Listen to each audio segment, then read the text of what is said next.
Hello students, Assalamu alaikum. I am Musin Jan, physics lecturer at APS Zamzama Nowshera Kent, and I'll teach you class 8 physics.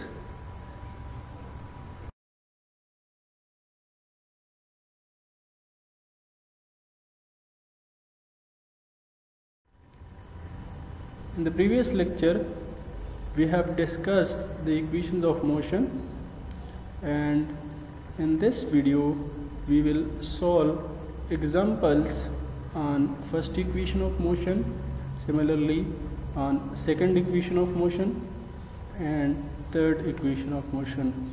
We will also try to cover the motion of freely falling bodies, and we will also write the equations of motion for the freely falling bodies. So moving forward, at the end of this lecture, the students are expected to know to solve problems related to uniformly accelerated motion using appropriate equation that we have already derived. Similarly, they will also be able to solve problems related to freely falling bodies using 10 meter per square second. Actually this is the acceleration of freely falling bodies. We will discuss it.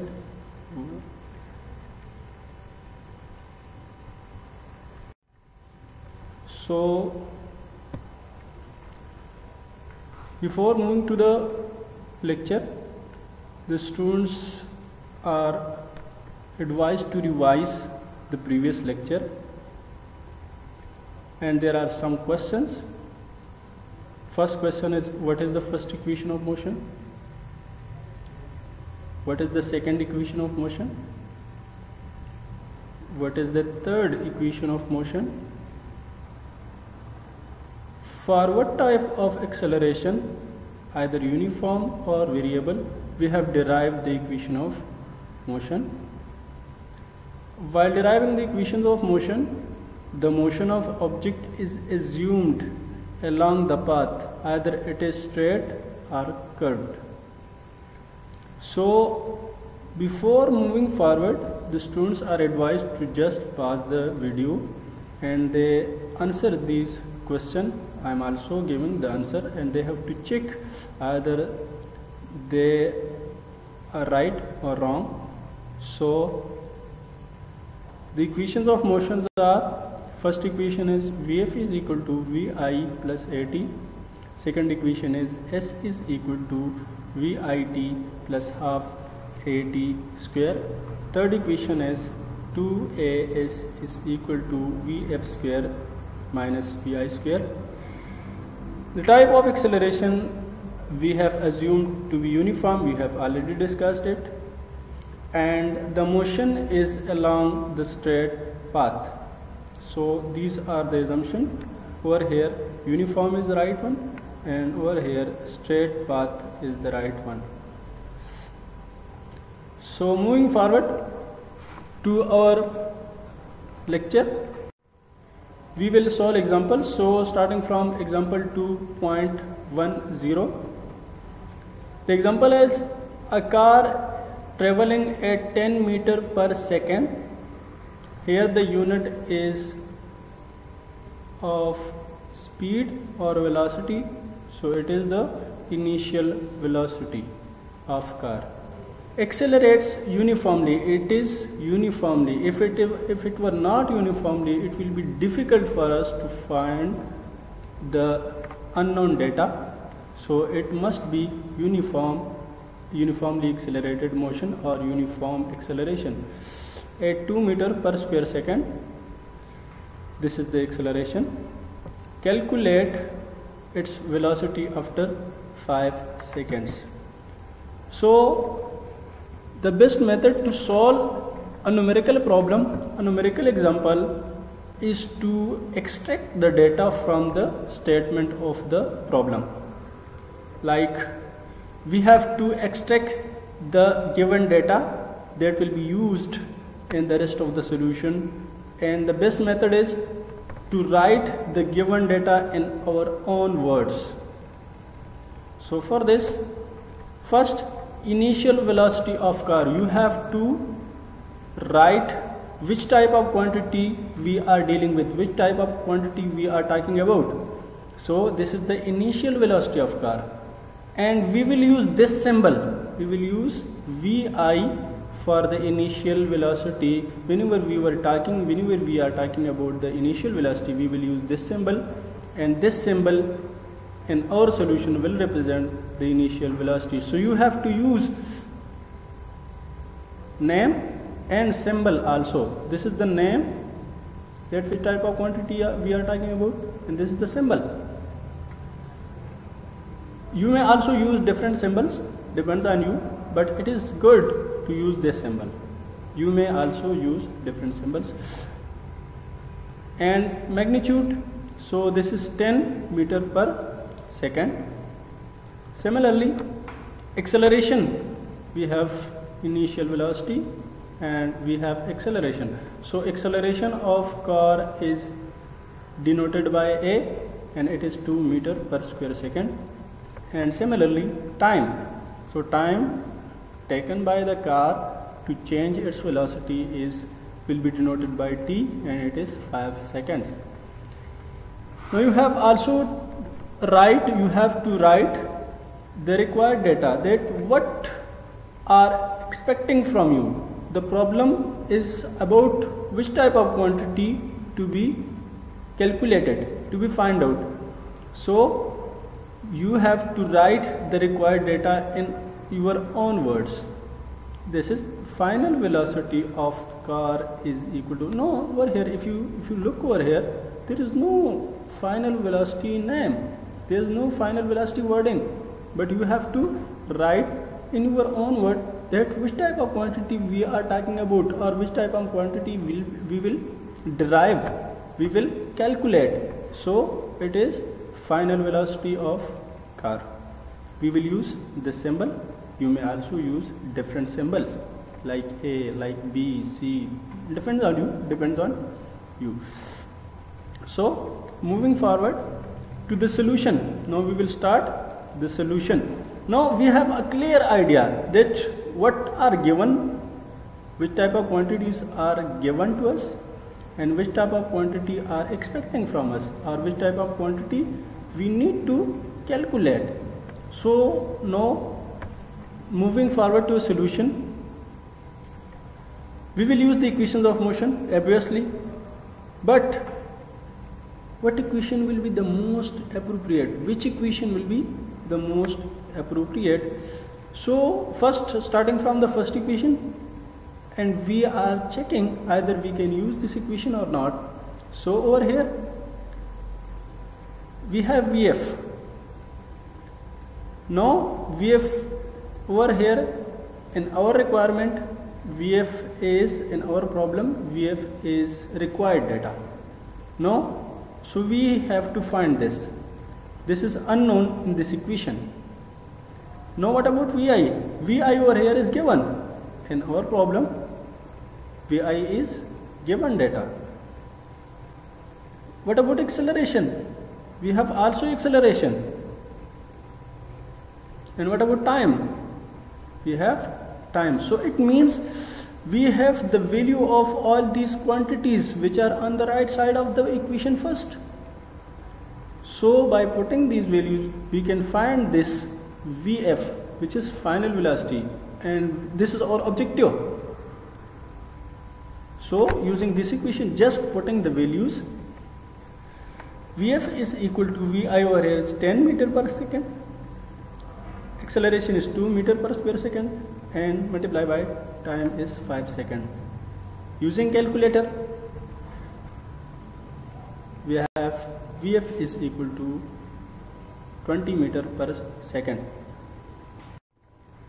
Moving forward to example 2.12. Now what about example 2.11? We will discuss at the end of the lecture, because example 2.11 is a little bit difficult, so that is why we will solve it at the end of the lecture.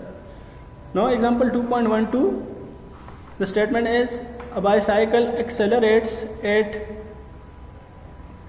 1 meter per square second from initial velocity. Now over here, if you look at the statement, there is no uniform term.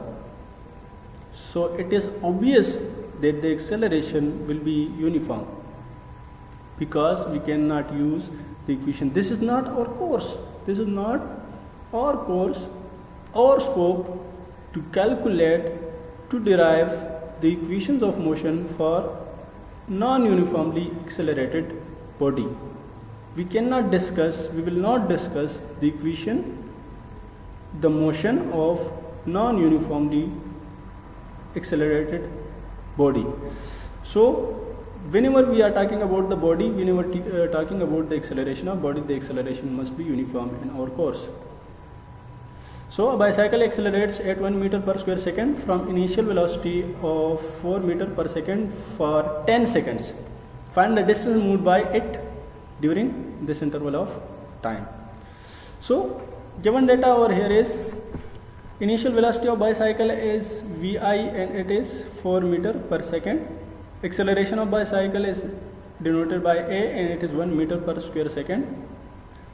Time taken by the bicycle is 10 seconds. Required data is the distance covered by bicycle. So moving to a solution, again we will use the equations of motion in order to identify, in order to specify and select which type of equation should be used. So for this, again starting from the first equation, over here Vf, there is Vf. Now in our required or given, in our problem we have no information about the final velocity. Now what about Vi? We have Vi. What about acceleration? We have acceleration. What about time? We have time. But we didn't need Vf. If we put the values over here, we will find Vf, but we didn't need Vf. We need S. So for S, we have to move to the second equation of motion. Now in the second equation of motion, over here we have S. We need this S. Now what about the rest of the quantities? So Vi over here, to calculate S, we need Vi, and we have Vi in the given data. We have time, which is this one. Now we have acceleration. We need acceleration and we have acceleration. Similarly time, so we have time. So just putting, it means we can use this equation because the rest of the quantities are known and we can calculate the distance. So just putting the values in this equation, Vit plus half at square, Vi is 4 meter per second, time is 10 seconds, 102 remain itself, acceleration is 1 and time is 10 and it will be squared.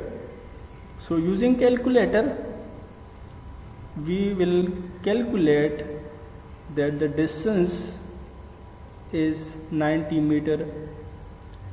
It is the distance which will be covered by the body, by the bicycle during 10 seconds.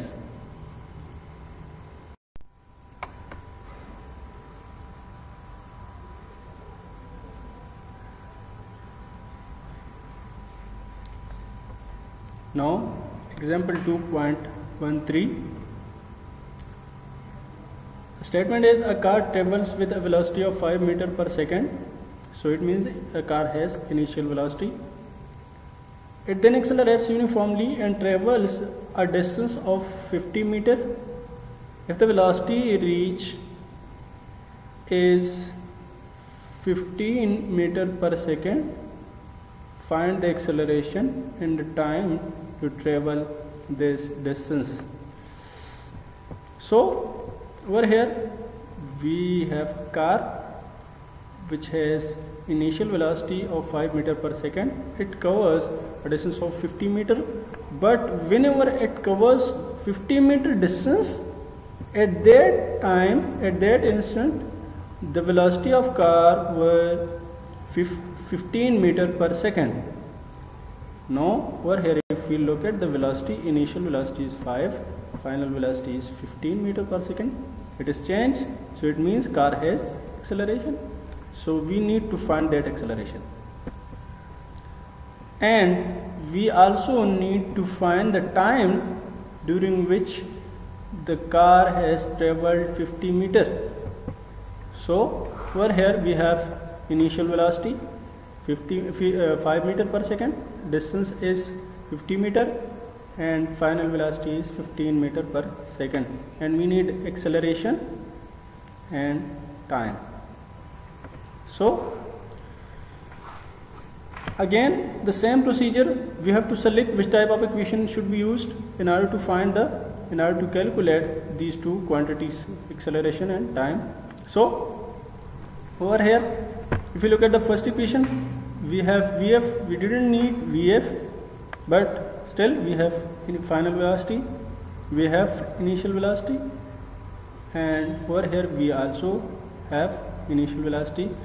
There is acceleration, we need acceleration, and time, we need time also. So over here if we look at this equation, we don't know this quantity, we have no idea, we need to calculate this, so there are three unknowns, this one and this one, final velocity, acceleration and time.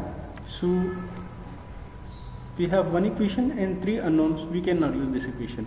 Now moving forward to the second equation of motion, over here this is S and we have the value of S.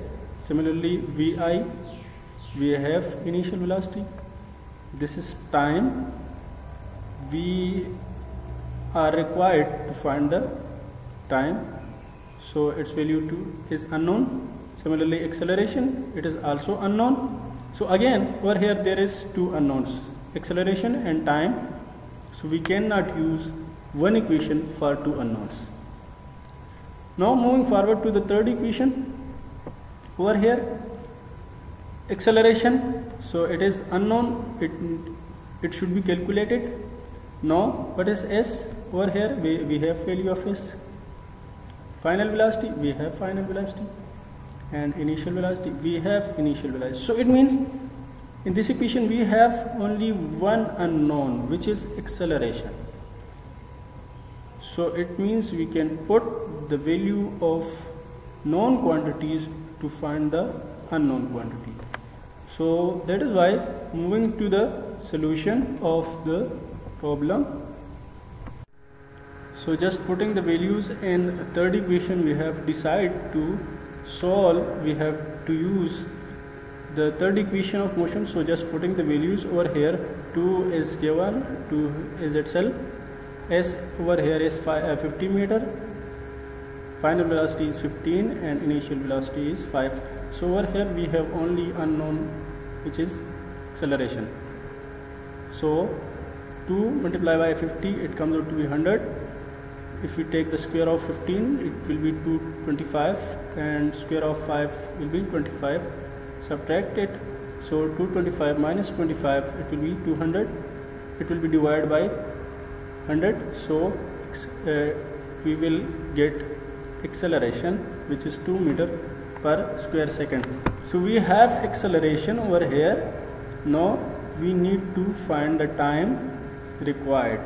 So for this, if we look at the equations of motion over here, again starting from equation, we have another quantity,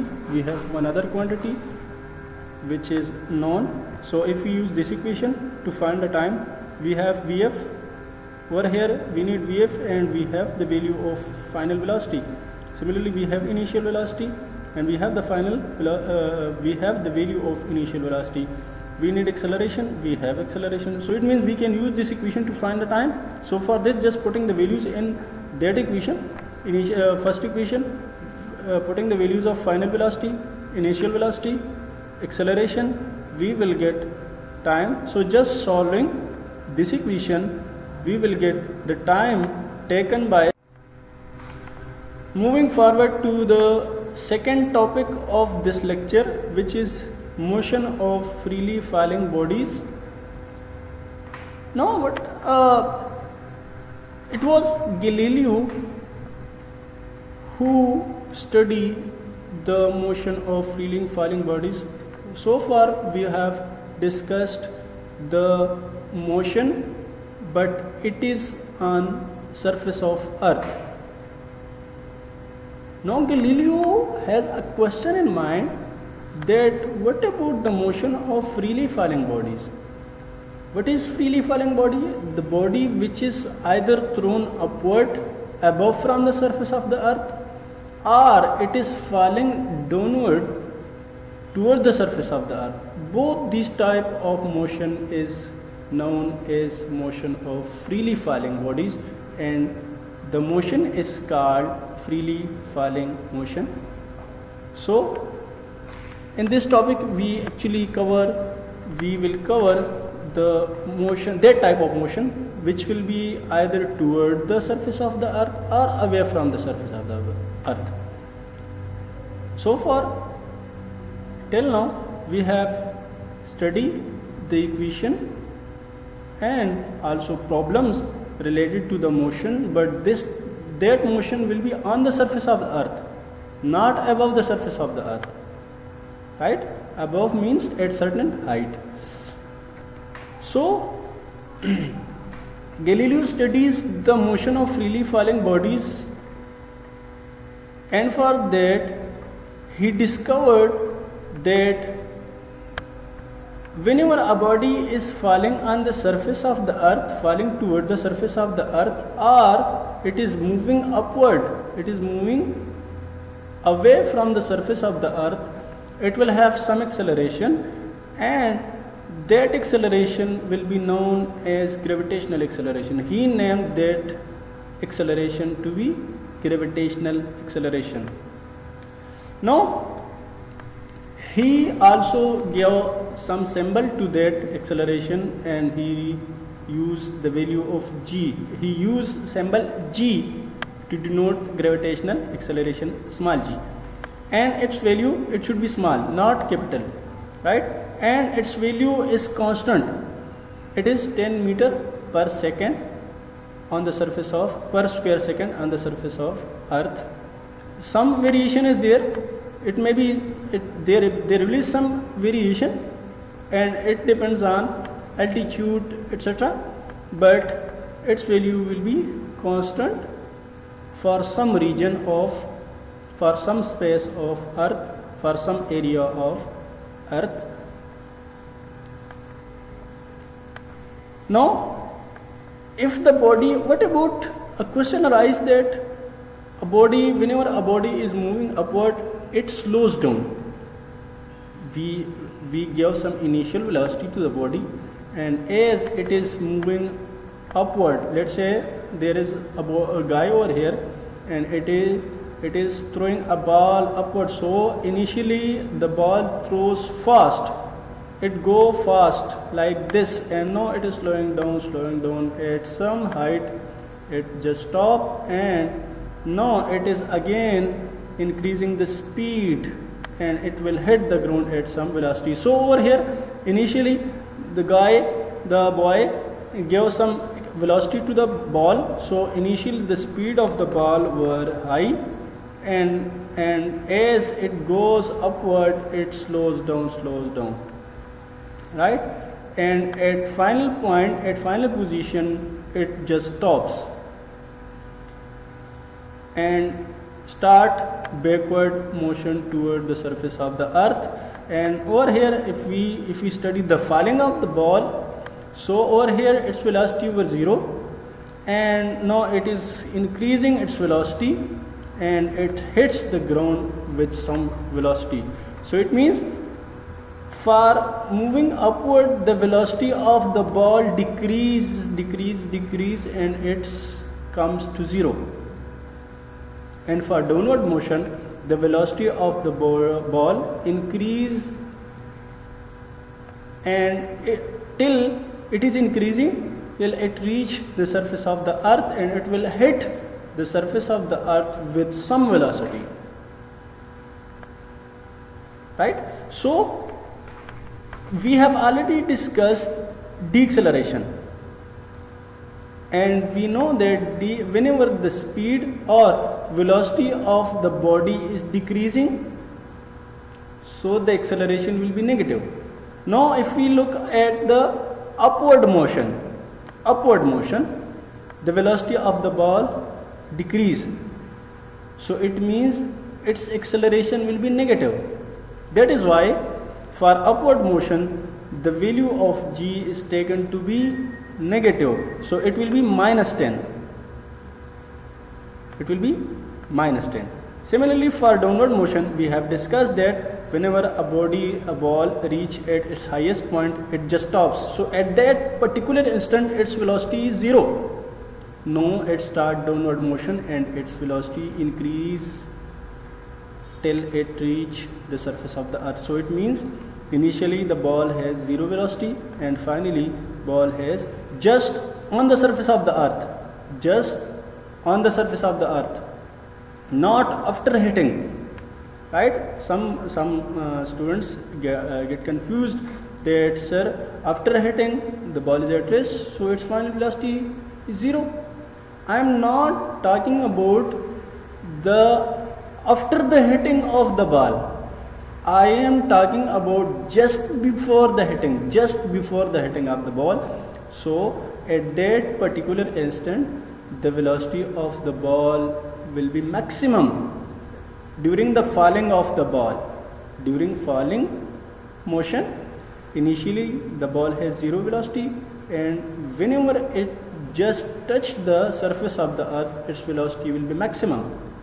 So as the velocity of the ball is increasing, so final velocity will be greater than initial velocity.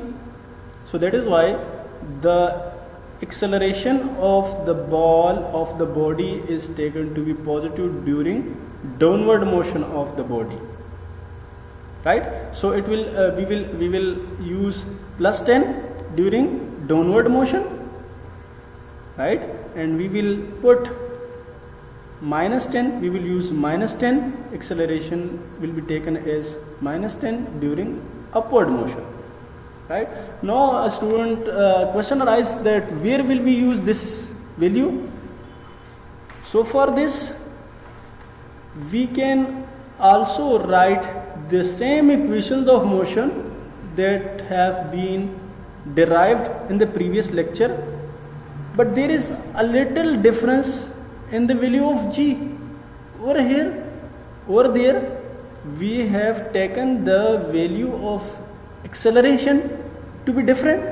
It will be uniform, but for some situation it may be 20, for other it may be 50, for some situation it may be 1, and in examples we have solved some examples.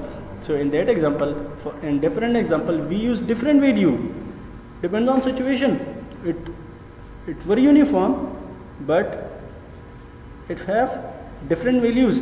Now over here we already discussed that the value of acceleration, since this is acceleration, so that acceleration will be constant, it will be 10, right? So and we use symbol g instead of a, right? In our derivation of equation of motion we use symbol a, small a, for the acceleration of the body. Now during freely falling bodies we have discussed that what is freely falling body. So during freely falling body the acceleration will be denoted by g, and we use the value of g to be equal to 10 meter per square second. So it means we have to change the equation of motion, but we have to use small g instead of small a. We have to just know, if we look at the first equation, we have derived for the translatory motion of the body to be Vf is equal to Vi plus At. Now over here there it were A, now we will use G for freely falling body. Similarly, in the rest of the equation also, it was S. You can use S, but since the body is at certain height from the surface of the earth, so it is better.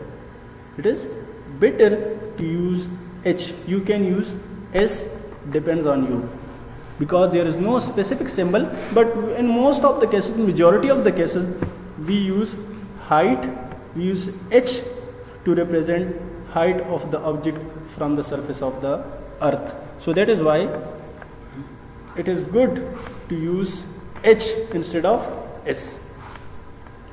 Now, in the second equation of motion, H is equal to VIT plus half AT. So over here, A is replaced with G. Since, because G denote the acceleration. No, G denote the acceleration. Similarly, 2AS is equal to VF square minus VI square. So over here, 2A will be replaced by G. So these are the equations of motion for the freely falling body. Freely falling means the body is, if the body is moving upward from the surface of the earth or moving toward the surface of the earth. So to study, in order to study that type of motion, we will use these equations, right? Now, example 2.14, a stone is dropped from the top of the tower. Over here, there is a term dropped, so it means the ball is falling downward. So from this term, we can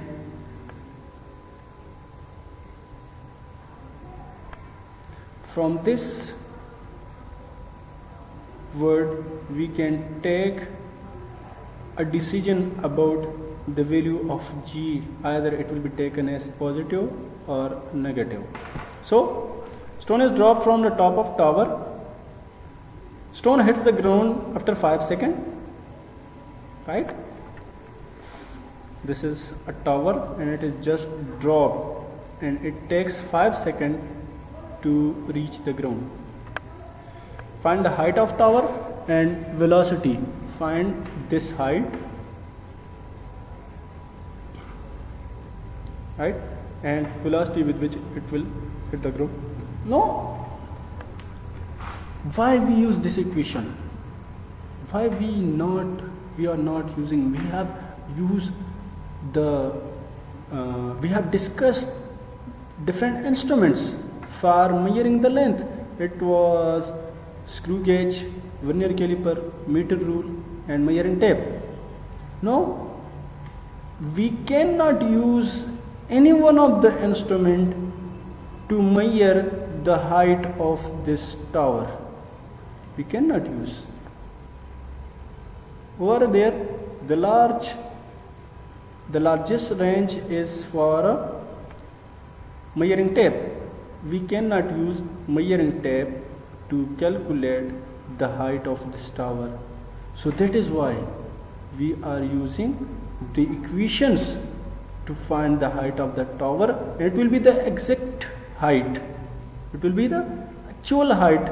If you have the ability, it is very difficult, but if you find the height of the tower using measuring tape with some difficulties, it will be the same as calculated from the equation of motion. So that is why we are using the equations of motion to avoid that difficulty, because it is very difficult to find the height of this tower. So this is a little bit real life problem. You can calculate the height of your house also. If you drop a stone from the top floor and one of your brother or a sister is measuring the time, if he has got a stopwatch, whenever you just leave the ball or the stone, he will start the stopwatch, and just it hits the ground, he will stop the stopwatch. So by measuring just the time, you can find the height of the tower, the height of your house, right? So it is a little bit application. If you have interest, you can find the height and you can check also, right? So moving toward the solution, but before we have data, initial velocity is 0. Why? Because the stone is just dropped down, not thrown. There is a difference between drop and thrown. If you just leave the ball, just leave the stone and it start motion toward the surface of the earth, it is dropped. And if you throw, if you give some force, if you apply some force, if you give some initial velocity, if you give some you can say some energy to the ball or to the stone, so that will be thrown, not dropped, right?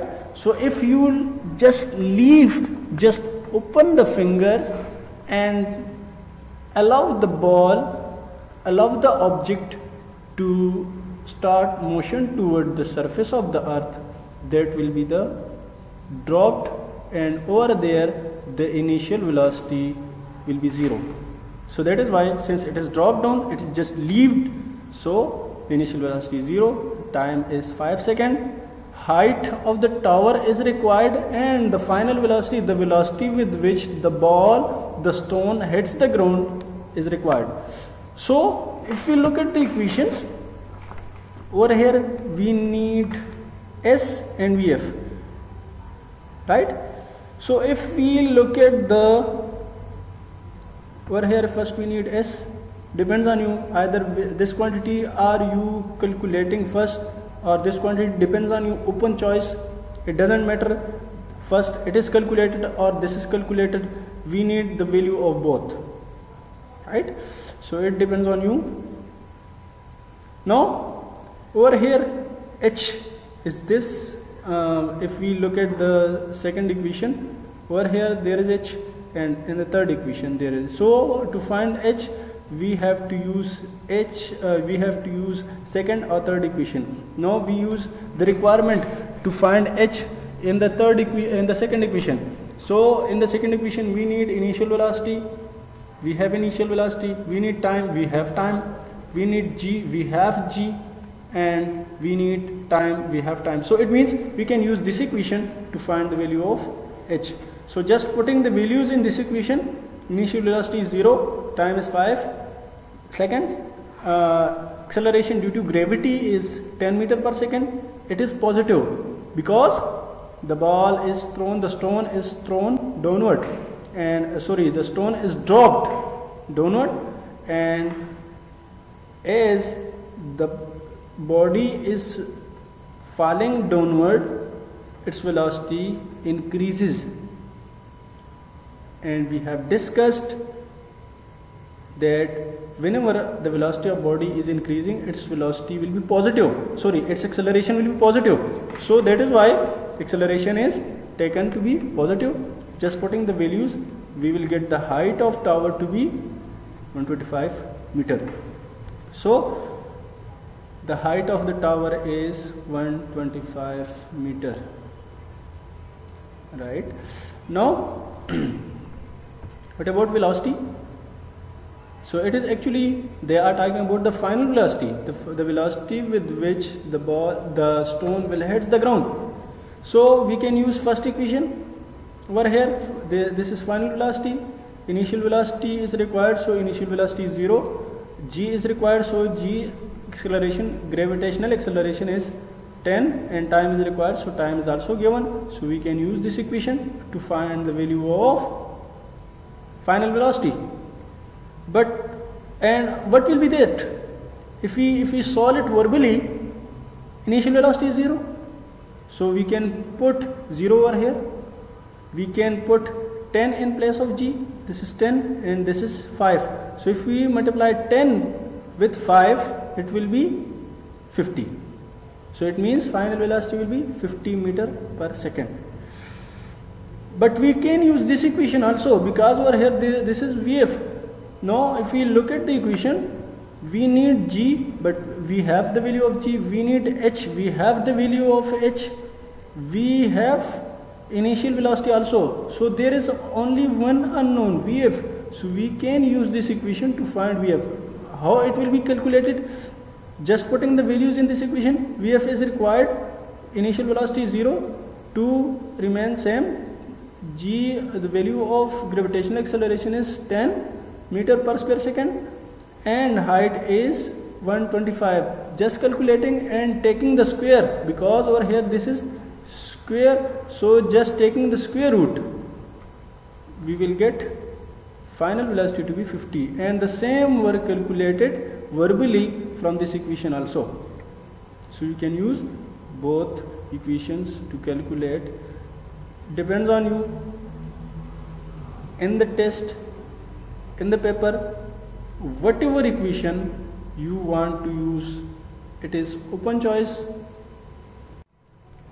Moving forward to the example 2.15, a boy throws a ball vertically up. It returns to the ground after 5 seconds.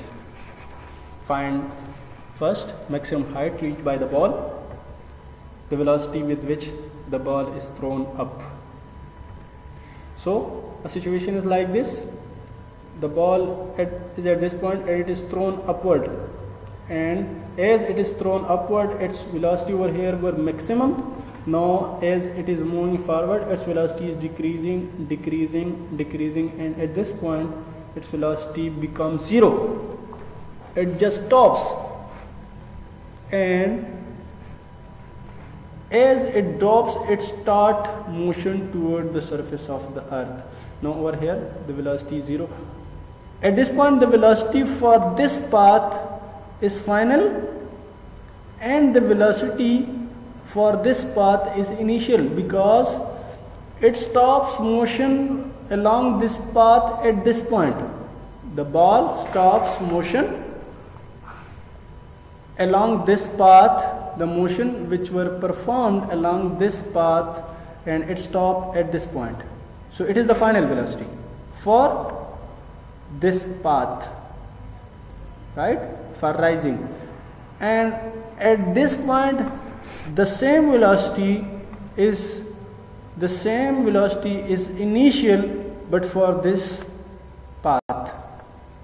Over here the velocity is 0, but it will be the final velocity for this path, and it will be the initial velocity for this path, because the ball start motion along this path from this point.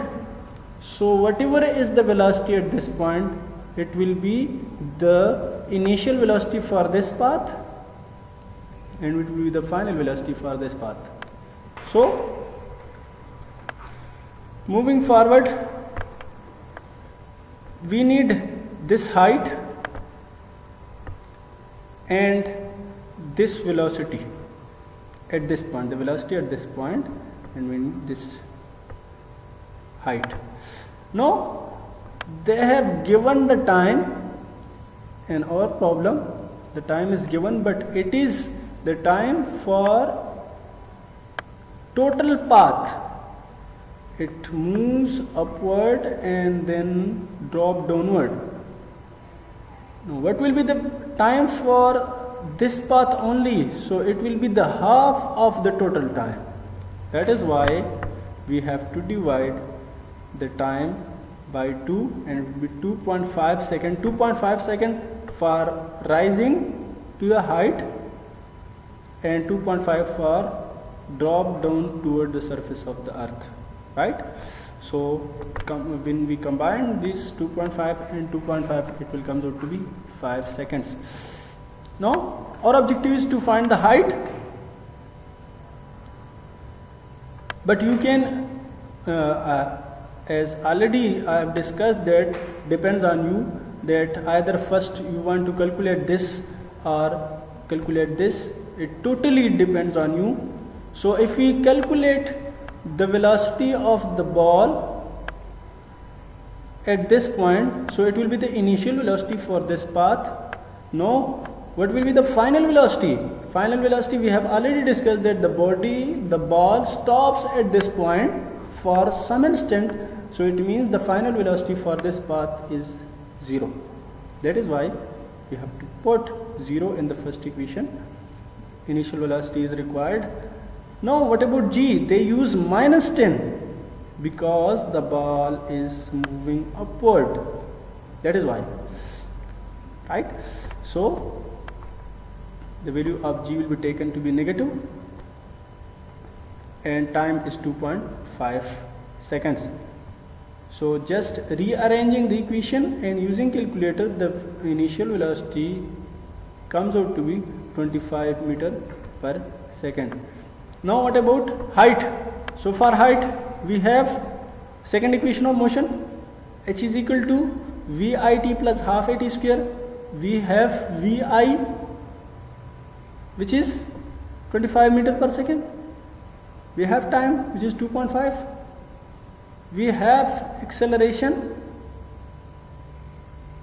and we have time, right?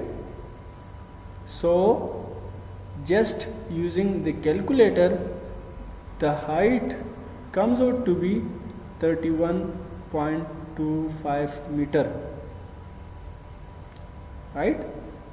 If you use calculator, it will come out to be 31.25 meter, right? Over here there is a little mistake. It is the same from the book, so I think there is a little mistake. They didn't use 1/2, they didn't write 1/2 over here, but if you write 1/2 over here also, it will be 31.25. if you use this, it may be different. So try to divide this value by 2 also, or you can divide this 10 by 2, so it will come out to be 5. So if you use this, it will come out to be 31.25 meter. Now if you remember, we have left example 2.11, and I have explained the reason that it is somewhat different, somewhat difficult. That is why we will solve this at the end of the lecture. This is the end of lecture, so we want to solve. This is the last example we will solve in this lecture, so we want to solve. So for this, the statement is a train slows down from 80 km per hour with a uniform retardation. Over here this is the retardation of 2 meter per square second. How long it will take to attain the speed of 20 km per hour? The speed, initially the speed were high, and after some time the speed is low, so it means there is decrease in speed, and in other words, there will be retardation. There will be negative of acceleration, but will be negative. And if you remember, we call negative acceleration to be retardation. So since they used the term retardation, that is why they didn't use negative sign over here. But if you say that the acceleration, so you have to write negative sign with 2 to represent the acceleration. Moving toward the solution, initial velocity is 80 km per hour. Now if we look at the acceleration, it is in meter per second, and if we look at the velocity, it is in kilometer per hour. Remember one thing, in the equations of motion you have to use same units, similar units. If you use meter per second, so you have to use it for speed, for acceleration, and for all other terms. Remember it. Over here, what is the unit of time? The unit of time is second. What is the unit of length? The unit of length is meter. Now if you look at this, the unit of time is hour and the unit of length is kilometer, not meter. Even kilo is a prefix, but it is kilometer, right? So you have to write this value in meter per second or write this value in kilometer per hour square. Depends on you. Since the conversion of this meter per square second to kilometer per hour is a little difficult, even more difficult than the conversion of 80 kilometer per hour to meter per second. So I am going to convert 80 kilometer per hour to meter per second. So that is why over here I have to convert it. Now what is the value of k? It is 1000 or 10 to the power 3, depends on you, both are same. And what is the value of hour? It is 3600 second. So if I put this value, it will be like this: kilo, so k is replaced with 1000 and hour is replaced with 3600 seconds. Just simplifying, it will comes out to be 22.2 meter per second. So this is our initial velocity. Similarly, the same is for final, the same procedure. The same procedure, k will be replaced with 100,000 and hour will be replaced with 3600 seconds. And if you simplify, but for final velocity it will be 20. If you simplify, it will come out to be 5.6 meter per second. This was a little change, that is why I left it at the end of the lecture, right? So final velocity is 2.6 meter per second. The problem, the equation which will be used remain the same. Again, we need what? How long it will take. How long means we need the time, right? So if we look at the first equation, we need final velocity. We have the value of final velocity, which is this one. Over here we need velocity, initial velocity. We have initial velocity, which is 22.2. Acceleration, we have acceleration, but not this. This is retardation. We have to write the negative sign with 2 to represent the acceleration, and we need time. So it means we have this quantity, we have the value of this quantity, we have the value of this quantity, so we can calculate time from this, and we need that time. So just putting the values, we have Vf is equal to Vi plus At. By rearranging, Vi is shifted to the left, so it will become Vf minus Vi, which is Vf minus Vi. Since we need time, so we have to divide both sides with A. So A comes to the denominator. Just putting the values, Vf is 5.6, Vi is 22.2, and acceleration is minus 2. You don't need to confuse that. Over here this is 2 and over here this is minus 2. Over here they are talking about the retardation. If you remember, retardation is the negative of acceleration, and over here we will not use the value of retardation. A is used for acceleration. Now if retardation is 2, the acceleration will be minus 2. So that is why we put minus 2 over here. Just using calculator, the time taken comes out to be 8.3 seconds. So this is the time with which during which the velocity changes from 80 km per hour to 20 km. That is the end of the lecture. There is a little homework. The students will solve the MCQs related to unit 2. This is the end of unit 2 also, and they have to solve problems 2.1 exercise problem. Remember, these are exercise problem, not the examples. Exercise problems, 2.1, 2.2, 2.3, 2.4 and 2.8. Three problems are lifted. They are difficult, so I will try my best to solve it online class.